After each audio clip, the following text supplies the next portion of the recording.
Jeremy after that one, right? Oh my gosh. It's crazy. Crazy.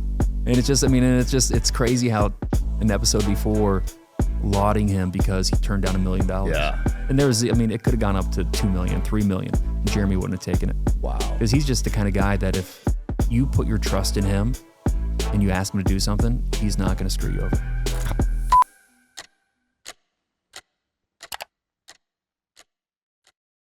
Okay, guys, Beast Games winner here today in Las Vegas. Jeffrey, about to be a fun week for you, man. Thanks for coming. I know. Glad to be here. Yeah, Thanks for you got a lot of fun stuff planned. WrestleMania, right? Yeah, a little bit of WrestleMania.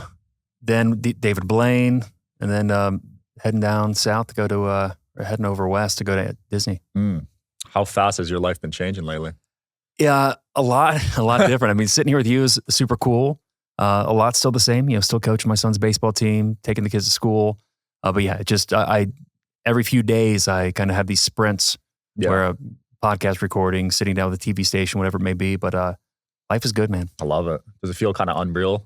Yeah, I was sitting last night with my son in the hotel, and it's just like so much to be grateful for. It truly is almost a miracle that I won, and that I actually we get to do other things that my wife and I wanted to do for our family. Yeah, and you got a great head on your shoulders because when you look at the stats on lottery winners, a lot of them end up broke again or they blow the money. But it sounds like you're still doing what I'm not spending a thing. It's I mean, we've spent a little bit, family vacation, got my wife something nice for her birthday.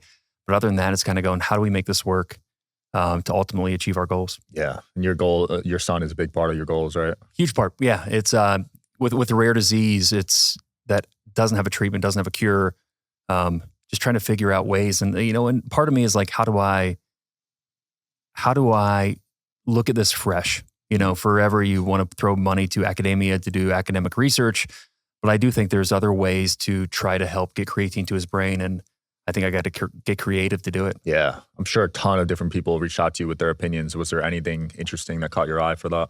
I mean, yeah, you get everything. And again, I'm probably open to too much, but like everything from, hey, I'm an expert, I've been studying plant medicine my whole life, to I am a prayer specialist who knows how to connect with people telepathically, to a protein researcher at a prestigious academic institution who's like, hey, like, I think I can help implant certain cells into the brain to be able to accept creatine. So like, wow.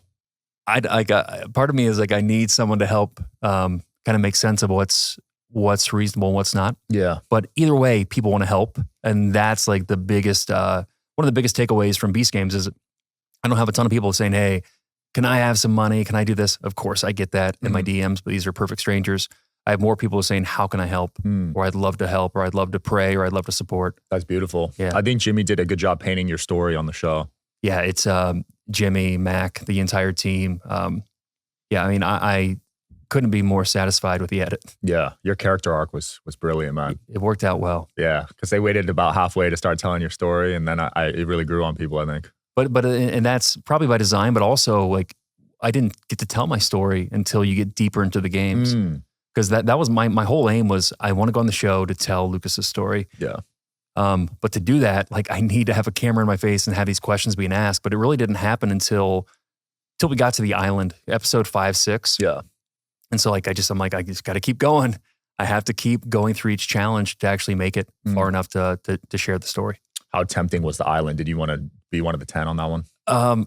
Not at the time, but once we saw the helicopter go by with the Navy SEALs and we were watching it on a big giant screen, like Hunger Games style. Yeah. I'm like, oh my gosh, I would love to be hiding from Navy SEAls. But in retrospect, obviously I wouldn't change a thing. Yeah. Statistically, it didn't seem like the right decision. It didn't, especially when you look at the people who went for the island, like they were absolute studs. Athletes, right? Yeah. And like Mia, who won it, is just unbelievable. Like she is so tough, so resilient, and just knows how to get stuff done. Yeah. So like it was just, wouldn't have been worth it for me. Yeah. Shout out to her for winning that. I did not think she would. When I first saw the 10 laid out, she was the only girl, right? She was the only girl. And there's just some really amazing athletes. And again, with MrBeast, you just don't know like what you're getting into. Like when I trained for Beast Games, like I was lifting weights, I was sprinting. Like I thought it was going to be super physical. Yeah. And the only physical challenge in the Amazon Prime games was episode 6, pulling the monster truck and doing the sprints, but you had to choose into it. Everything else was mental chance, psychological, emotional. Yeah.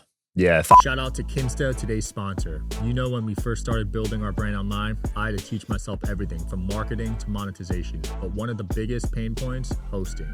It felt like I needed a computer science degree just to keep our site running smoothly. That's why we switched to Kinsta, and honestly, it's been a game changer. Kinsta managed WordPress hosting, takes all the stress off your plate. You get blazing speeds, enterprise level security, and a dashboard that's actually fun to use. No outdated clutter, just clean, intuitive control. And let me tell you, when things go sideways, I don't want to deal with a chatbot or some copy-pasted script. With Kinsta, I get real, knowledgeable humans available 24/7 who actually solve problems fast. We've had sudden traffic spikes and zero downtime. Our SEO's improved with the speed boost, and it's a huge relief knowing our site's protected with the best security out there. If you're ready for hosting that works, visit kinsta.com/DSH to get your first month free. And yes, they'll migrate your site for free too. That's kinsta.com/DSH. I had to pick. I think I would have picked the mental one. Yeah. Because chance is too. I know. I don't want to lose on chance. I want to lose on a skill-based game. But like going into that game, like it's like you get sucked into these narratives that people plant. And people are planting, hey, I think chance is going to be like, we're going to get rewarded if we choose chance. And so people start buying into that. Granted, they could have. They spun that wheel and it could have been, hey, we're going to save 16 of you guys. But instead, I think 12 out of 16 had to go home. I know, that was rough. It's super rough. Like I'm so glad I didn't choose chance. And there was like a small part of me that was kind of like, is this my time to let chance take me? And I'm so glad I didn't. Yeah. Was there any part of the show where you thought you were going to get out? 100%. Episode 2, when, we literally got eliminated for an hour on the ball drop. Oh yeah, I remember that. Yeah. And so like I was processing, what am I going to do?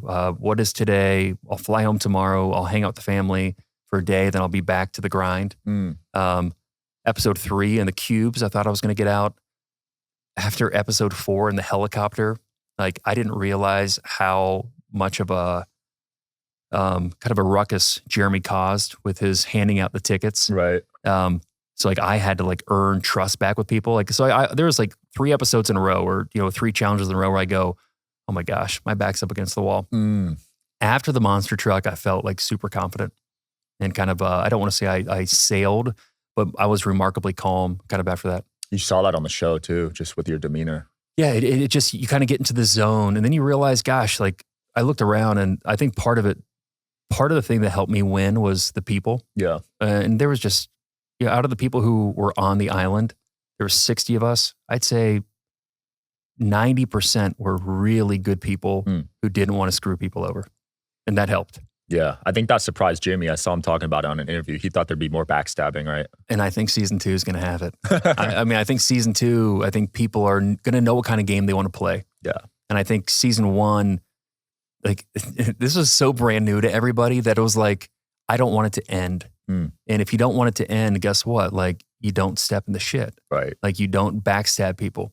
So I think season 2 people will know what kind of game they want to play from the get.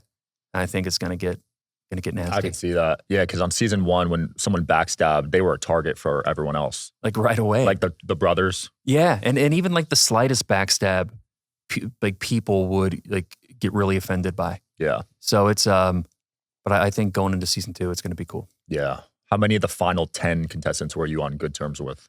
I'd say all of them. Really? Yeah. There was a couple I did, like going into the final 10, there's a few I didn't know very well, but I'd say 8 out of 10, there was 4 of us who were part of an alliance that we were on good terms with. The other 4 I knew really, really well. And the other 2, I would say I'm neutral with. So like for me, when I look at relationships, you're either negative, neutral, or positive. Right. And I don't think I was negative with anybody in the top 10. And I don't think there was really anybody who was super negative with each other. That probably helped you in the phone game, right? Being on good terms with everyone. Totally. Yeah. And, I think being interested in others, like truly interested in others and getting to know them, it's, people want to help people they know. Yeah. And when you are interested in others, they reciprocate and become interested in you and you kind of form this bond. And the phone game really, really helped me. I think that was my favorite game to watch because it was all mental, psychological game. And you eventually have to make a move, and like I was there, but after I get out, like I have no clue what's going on the phones. And so when I watched that and I saw Yessie 947 make her move, which was awesome. So she planted a seed, I think, in round 3 to get voted in round 4. Right. And then Gage made his move, I think, in round 5. I'm like, oh my gosh, like these are 2 people I knew pretty well who made moves that I did not expect them to make. Gage's move was, no one expected that one. The way they edited it too. I mean, that edit was awesome. Yeah. I have goosebumps thinking about it. It was just brilliant. And Gage is like the sweetest guy, a really talented musician. And he would never harm a fly. And then he makes this move. No one expected it. Oh, and just him giving a throwaway vote for Mikey, 453. I'm like, that was brilliant. Yeah, that was an iconic move, and it helped you win another $5 million. So I know. I mean, again, like Gage will become a legend in the creatine transporter deficiency because he, in essence, gifted me more money to invest into a cure. So like he's going, our next conference we have, I'm going to make sure Gage is there to meet the kids. Oh, I love it. Yeah, he's an absolute stud. Love the guy. So you have conferences for this? Yeah. So every couple of years we have conferences where we bring together families and scientists. Because it's one thing for scientists to be in a lab, working in petri dishes under a microscope, but when they can see the families and the kids that they're trying to help, it transforms everything because it actually puts a human being behind the science. Yeah, that's so cool. How long has this disease been around? Is it a new thing? It's been around for probably forever. Oh, wow. But like it hasn't been discovered. It was discovered in the year 2000 at University of Cincinnati. But we have people who are in their 60s who got diagnosed recently. Dang. So meaning they had it in the 50s or 60s or 70s. So I think it got misdiagnosed forever. And it took us we put every ounce of energy into trying to find a diagnosis. It took us almost 2 years. Whoa. Yeah. Yeah, you probably went to tons of doctors and tons of specialists. One doctor would say one thing, another doctor would say another. And usually they just say that, he's developmentally behind. He's developmentally delayed. Yeah, like autism or something. Yeah. And eventually, I think a lot of people just kind of throw up their hands, kind of go, okay, it is what it is. But for us, we really wanted to see what it was so we could try to help. Yeah. And then once we got diagnosed, it was kind of bittersweet. Like, oh my gosh, we have a diagnosis. Quick Google search. Oh no, there's no treatment. There's no cure. Yeah. So, fortunately, there's an association that funds a ton of research, but they also provide resources to families and just kind of support. And my wife and I are a good balance. I'm like the eternal optimist. She's so pragmatic. So I'm like, hey, everything's going to be okay. And she's kind of going, okay, this is what we need to do to make sure our family can move forward. I love that. It's a good duo though, right? You need both. It is. And it's like, it's one of these things where you don't know why you find the partner you have. And, clearly, Jen and I, have an awesome relationship together, but we were meant to be Lucas and Jack's parents together. That. Beautiful. Have you always been optimistic? Did you have that growing up? Yeah. Yeah. I mean, I grew up a great childhood. And, obviously most people say, grew up at the best time, but a product of the 80s and 90s where I had an analog childhood. So you think about summer when you're 12 years old, I get on a bike, I go away with my friends and my mom has no clue where I'm at. I come home for dinner. So they can't get a hold of me. There's no phones, there's no pagers, there's nothing. And then once I get into high school, we start getting internet. It's like, okay, now I can get online and have an email, and then you get to college and obviously it's full blown. So it's just a neat way to have a childhood. Yeah. Last generation with growing up without tech, I feel like now. It's good. It's analog and digital. So I'm not too old where I'm like, how does this thing work? But I'm not too young to not have experienced what life was like without a phone. Yeah. And now you're having to step into the digital world more and more, right? It's weird. Yeah. It's, I used to post twice a year for fundraisers. And now I'm like, oh, I'm creating content. Okay. How's this work? And it is so much more challenging than I ever thought it would be. It's a lot of work. It's a lot of work. And it's like, you can literally not turn it off. And you have to force yourself to turn it off or at least kind of set boundaries. Yeah, it's definitely addicting. Yeah, it's crazy. They call it TikTok brain now. I don't know if you're addicted to TikTok, but just nonstop scrolling. Yeah, and it's like if something doesn't catch your attention literally in a second and a half, you move on. Yeah, for real. Wow. So have you always been interested in kind of social media and tech? So I grew up not similar to you. I didn't really care about it in high school and college. But then once I started making money off it, that shifted my perspective. When was that? That was probably right when I dropped out of college. So I went to I grew up in Jersey. I went to Rutgers. Yeah. And then I figured out how to make some money off Instagram. Sweet. And that to me was like a switch. Yeah, it's like, well, there's no turning back. Yeah, because then I felt like I wasn't wasting my time. I was being productive with it.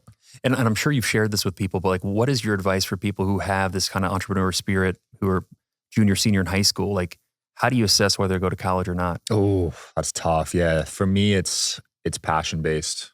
You know, like if they really feel like college isn't the answer, like test some stuff out beforehand too. Yeah. Don't just drop out or like not go with no plan. Yeah, exactly. Like at least when I dropped out, I had some money that was coming in. Yeah. I could show my mother, who was pissed obviously at the time, but I showed her I had like this amount of money coming in and I was really passionate about it. Let me take a break. What's your mother say now? She loves it. She watches every episode. No way. Shout out to my mom. Hey, Mom. Yeah, she's Is great. she still back in New Jersey? Yeah, she's in Pennsylvania now. Okay. You been out to Jersey ever? Yeah, I grew up in Ohio. Oh, nice. Yeah, I grew up in Ohio, so just spent time all over. It's just nice. I mean, it's an hour, 15-minute flight from the city. Yeah. And then I lived a little bit in Pennsylvania too. Where was Beast Games filmed at?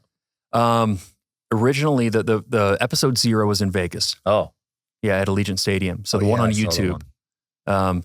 And that was a trip. That was a ton of fun. That was 2,000 people or 4,000? 2,000 people. And I had no clue. Like when I signed up, I thought this was Beast Games. Like I'm going to be gone. And then a video, Jimmy gives us a video like an hour before we turned our phones. Like, hey, by the way, this is 2,000 people. We're going to cut it down to 1,000. And then you'll go to the Amazon Beast Games. I'm like, apparently most people knew, but I just wasn't in the loop. Yeah. And then the remainder was Amazon Prime show was on filmed in Toronto, aside from the island, which was in Panama.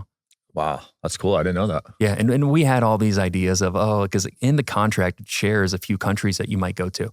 It's make sure that you have kind of proper credentials to get passport. in. Yeah, and it's like, it said France and Germany and Italy. So we're like, we're going to leave here. Then we're going to go to a chateau in Italy. And no, we were just in Toronto the whole time. I love it. The first few games were a lot of luck-based stuff, right? Chance. But yeah, I mean, I think when you watch it, you think it's chance. But, you know, there's this wild cascading effect to Beast Games where things that happen in this challenge impact the next challenge. So for example, like people ask me like, were you just randomly assigned number 831? No, that was the flag I got in the challenge number 3 in the YouTube episode. So if you look at challenge number 3 in the YouTube episode, we had to capture these flags. And there's 1,100 flags and there's 1,400 contestants left. You can either try to go like a free-for-all, I'm going to go after my flag, screw everybody else, or you can try to work together and kind of go, who's getting what flag? We help each other out. Right. I was kind of the part of the crew that was helping each other out. So the people who were kind of in the first couple hundred were like, hey, I need to go get this flag. I'm a go-getter. I'm going to get that number 1 flag. Those were the first 2 rows that got eliminated in the first challenge on Beast Games. Wow. I didn't know that. And guess what? Because like you had to like, in that challenge is like you have to, someone in your row, and the row is like 80 some deep, has to eliminate themselves in order for the rest of the row to move on. Yeah. And if you're thinking about how you're a type A charger, like, are you really going to eliminate yourself? No. So like the rows that were safe were the ones at the end, which were either the helpers or the more altruistic folks who needed help. So it's like, I think on paper it looks like chance, but actually it's the makeup of those rows. That is really cool. That you chose into. Yeah. And look how the final 2 players were similar numbers. Crazy. Right. I mean, we were right next to each other for 2.5 days on the first episode. That's nuts. Did you see her at the stadium too? Yeah. I mean, she was kind of a prominent leader at the stadium. Okay. Like for me, like at the stadium, I was like, what am I doing here? Like, I'm such an old man. And obviously I'm not, but like I was probably in the top 10% of age. Yeah, on the show, there's a lot of young people, right? A lot of young people. But like the cool thing is like age and everything else, age, color, sex, gender, all disappears. Like you just connect with people if you want to. Right. And so I became great friends with people who literally could be my daughter or son based on age. But yeah, in episode 0, she was a leader. She was a force. It seemed like throughout the show, she sort of had a group she was leading, right? It's interesting. She didn't have like an alliance per se. She didn't have a group. Just she led everybody. Like if people called on her to lead, she would step up. She was she's awesome. Yeah. Like, she's an absolute force. Like she's super talented, big heart, played hard. But But that's who I wanted to, like, I literally wanted to go against her at the end. Episode 1, I told her, like, I want to go against you at the end. Yeah. It's crazy how it happened. Wow, you manifested it. Because she turned down $1 million too, right? A couple times for other people. So she turned down $1 million for 60 people in episode 2, episode 3. Yep. She turned down $1 million when she could have taken it in the money grab in episode 8. And nobody would have got eliminated. And at the end, when it was 3 of us, me, Gage, 974, and Tawana, 830, she could have taken $1 million to eliminate herself. Oh yeah, and she got written down on that one too, surprisingly. Crazy. I was surprised. I was shocked. Yeah, I was shocked. Yeah. I was watching it with my fiance and I told her, there's no way it's her. It's one of the other 3. And I don't know, because like for me, I just figured everybody viewed her like me. Like I had a ton of respect for her. She always put herself behind others. Super integrous. So when I saw that, I was like, I was shocked. And obviously I think that helped me too. I think that kind of shook her a little bit. It definitely did. You know, and so like going into the final episode, I think her mindset might have been kind of a little shaken. You felt like you could have read her a little easier. Yeah, or I just feel like she was not expecting that. And kind of like when you get news that you're not expecting is directly assigned to you, it's like you start questioning things. Yeah. Were there any decisions you regretted on the show? You know, I mean, I wouldn't, no, I'm not. Regret's a strong word. Maybe like felt bad about. Yeah. So because like, again, I don't like to have regrets, and obviously I was the winner. So like I have to thank everything that happened. Episode 4 on the helicopter. I wish like I wasn't privy. I didn't realize how much of kind of a hubbub there was about Jeremy and taking girls. Right. Like I wish he would have whispered in my ear, like, hey, I really hope he takes somebody. And I would have taken from my friend Maddie, 852, who's just amazing. She ended up making it to the island anyway. But that was one of the instances where it's like, maybe I would have done something different. But I picked my friend 930, Patrick, who made it to the top 10. Yeah. So I mean, like I don't have any regrets, but that's something that like, I don't say I lost sleep on it, but I thought about it a lot. I could see that. You never know with the way they edit it. So was it really that bad with the girls? Like they were pissed that I didn't realize it. Like again, I was naive. So like when people were going around kind of saying, hey, we give Jeremy your coin, I was going around telling people the math and kind of going like, it doesn't matter who you give the coin to, but it does you no good to keep your coin. Because if someone doesn't get 100 coins, this helicopter goes up empty, and my chances of getting to the island are less. Right. It's just simple math. It's like I didn't hear all the conversations until, I mean, I heard about it afterward. But when we got to the hotel while we were staging to go to Panama, like there was definitely some evil eye looking at me and Jeremy, and I'm like, oh my gosh, like what happened? Yeah. So it was I didn't realize how bad it was until after. There was a lot of people after Jeremy after that one, right? Oh my gosh. It was crazy. Crazy. And it's just, I mean, it's crazy how an episode before lauding him because he turned down $1 million. Yeah. And it could have gone up to 2 million, 3 million. And Jeremy wouldn't have taken it. Wow. Because he's just the kind of guy that if you put your trust in him and you ask him to do something, he's not going to screw you over. How shocked were you when all 4 turned down the $1 million? I don't want to, because I knew Harrison 251. I sat next to him on a bus for 4 hours. Awesome guy, like super talented content creator. Tawana I got to know. And Jeremy I knew really, really well. Only person I didn't know was Dino 380. And kind of once I asked around, I'm like, oh wait, so no one's going to take this? This is crazy. Who was the most shocked was Mac and Jimmy. Like they were blown away. And this is the crazy thing about Beast Games is if somebody took the money, that means 60 people get eliminated. That changes every episode after that. Cause like now you have 25% less people. And it's just, it's weird how they have to have all these plan A, plan B, plan C's. Yeah. It's like they were shocked. Nothing happened. They probably planned for someone to take it, I'd imagine. Of course. I mean, but they also kind of went, okay, in the crazy event that no one takes it, what do we do? Yeah, that's smart. How did you feel about the hate on Dino? Cause that was interesting to me. It was interesting. The hate, the experience in the game is very different than what people thought we were experiencing. So like in the game, you go through these challenges and you bond to people. So like, for example, the most bonding I had was the physical challenge. So the monster truck, the sprint, and the dead hang. So we had 8 of us on our team. It was me, Eric 990, Gage 974, Patrick 930, Dino 380, Mike 453, Monice 182, and Jazz 697. I didn't know Jazz or Monice until that. I got so close to them. Like, Jazz is one of my favorite players in the game. And so we have this strong bond that we just went through. And then so for Dino to choose Jazz was just like, what are you doing? Like, we just went through this. And Jazz and Tawana weren't great friends. So like, we knew that they weren't great friends. And it wasn't like they didn't like each other, but it was just neutral. Yeah. We're like, man, like, I think in retrospect, what popped Dino was his social game kind of got turned off on the island. He kind of went dark. And so like, he didn't know who Tawana was close with. Like, he would have been better off choosing, me or Patrick 930, who were kind of close with Tawana. Wow. But at the end of the day, I don't think it mattered. He was, Tawana was going to choose him, and no matter who he chose, You think so? that was the track. Yeah, because the other choice was her best friend, right? On the show. Well, the thing about Tawana is you don't know who. Like, she kept her card so close to her chest. Like, you don't know who her best friends were. Interesting. Because, if that was her best friend, why didn't she choose her when she gave out the second key in episode 8? True. There's a lot of questions.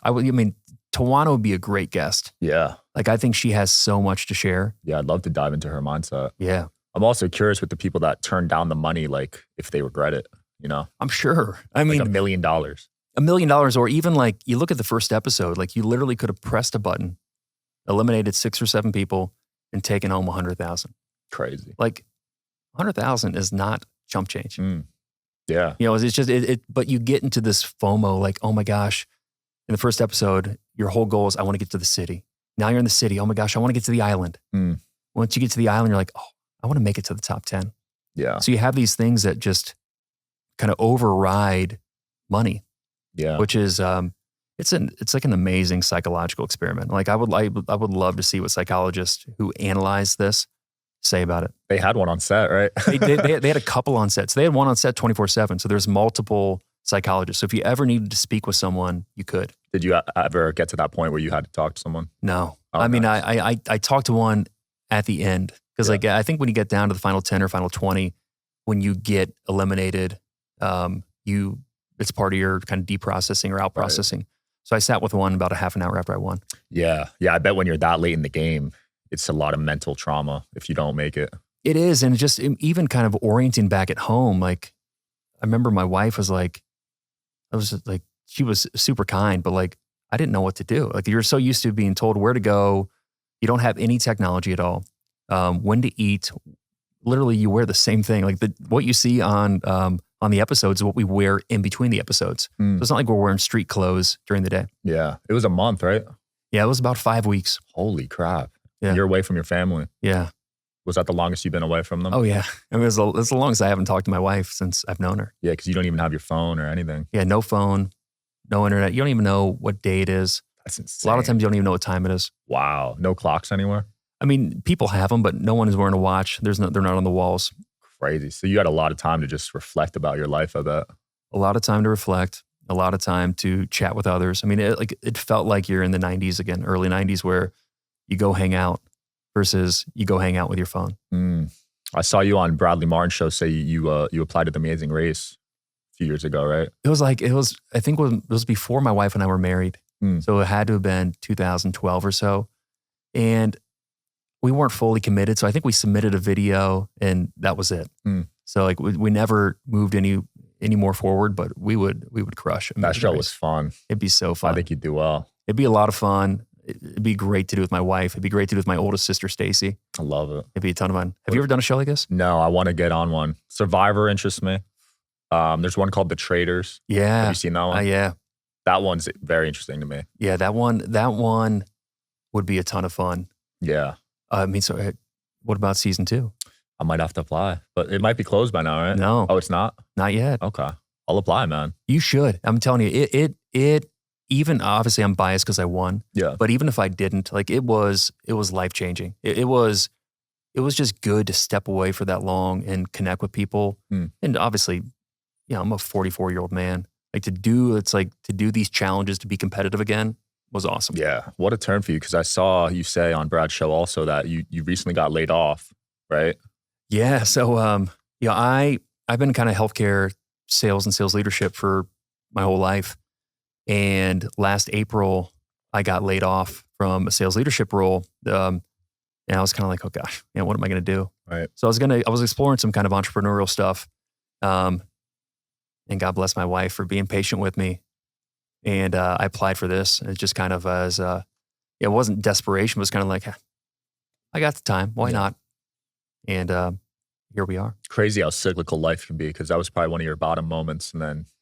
Yeah, it's, I think one of the things about Lucas is just giving me a ton of perspective. I think there's a handful of parents who might go, like, you have a child who's a rare disease, special needs, and kind of go, F this. I didn't sign up for this. Why did you do this to me? But really looking at it, Lucas has helped me find the beauty in the bumps and seeing that, things are either blessings or curses, and you can decide which one it is. And so for me, I remember when I got laid off, and I literally was emailing who I reported into, emailed the CEO, like, hey, thanks for the opportunity. It was great. However, I can help you guys. Because I just realized it was business. Like, they didn't have the funding. I was an expensive kind of price tag. They have to move on. Yeah. So it's not like screw them, but some people could say screw them. Yeah. Wow. You're good at controlling your emotions. That's impressive. It's help. Lucas, and this is one of the gifts. Like you have to, you can choose what you get upset about. I'd rather choose the things that really, really matter. Yeah. A lot of people, their emotions control them, see it all the time. Yeah. You seem pretty calm. Like, what kind of work do you do? Just been through some stuff, man. Yeah. Had to address it. And instead of running away from the trauma, I actually addressed it. And then from there, that acknowledgement and that awareness is huge. And being a serial founder, it's like, entrepreneurship will test you. Oh my gosh. Even now, I'm going through some struggles, no matter what level you get to. But that's where the light is. That's where you get a bigger vessel to be able to do bigger things. Yeah. And it's a very lonely road at first. Yeah. Well, because you got people who, you were hanging out with doing whatever before who kind of want to bring you down. Yeah. People typically want to cheer you on when you've made it or when you have nothing. But when you're actually doing it, people are kind of 100%. Yeah, it's weird. Yeah, it is weird. Did you have a lot of long lost friends hit you up once you won the money and family? Yeah, in a good way. I've been blessed to have amazing friends since I was a kid, and just good colleagues. I've worked with some cool companies who have met some amazing people. So just and there's people who I'm texting with who their numbers aren't in there. I have no clue who it is, but it's a lot of people send a ton of well wishes. They know our story, and they know that we'll do good with the prize and with the platform. That's beautiful. How tough was it not telling people when you won? Because you had to wait months, right? Yeah. Before you could start telling people. It wasn't as hard as you'd think. Obviously, I wanted to tell my mom so bad. Yeah. Just because, my mom and I talk multiple times a week, and she's great. She's always been a huge supporter of mine. And I wanted to watch the show with her too. She lives in Ohio and I'm living in California. So that was the one who I wanted to tell the most. But other than that, the power, the concept of restriction. I used to drink. I don't drink anymore. Nice. Used to gamble. Really? I don't gamble anymore. And restricting these kind of selfish desires in order to kind of do something that's more sharing is something that a concept that I believe in. And I've seen my life transform through it. So it's always knowing that, hey, if I restrict and don't tell anybody, there's going to be greater light that's shared through it. And if you see my family's reaction video, it's unbelievable because they had no clue. And I just told them, hey, it's the final episode. There's 6 left. Everybody's going to come out a winner in some way. I encourage you guys to watch it early. Treat it like a football tailgate and set up videos because you'll get to see how my journey ends. And the videos of them watching it are awesome. I love that. That's so cool. When did you cut the gambling and the drinking? Was it recent or? Yeah, it was a long time ago.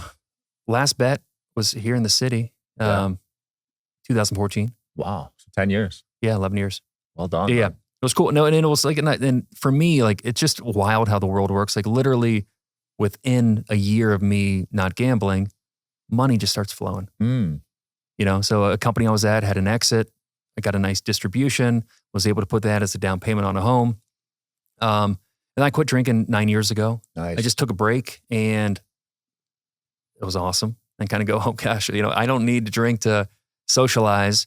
And I feel so much better. And this is at the same time where I had my oldest son. And it's like, I want to be able to wake up and be able to roll around and play versus like try to struggle through a hangover. Yeah. Yeah. A lot of people drink they feel like they need to fit in.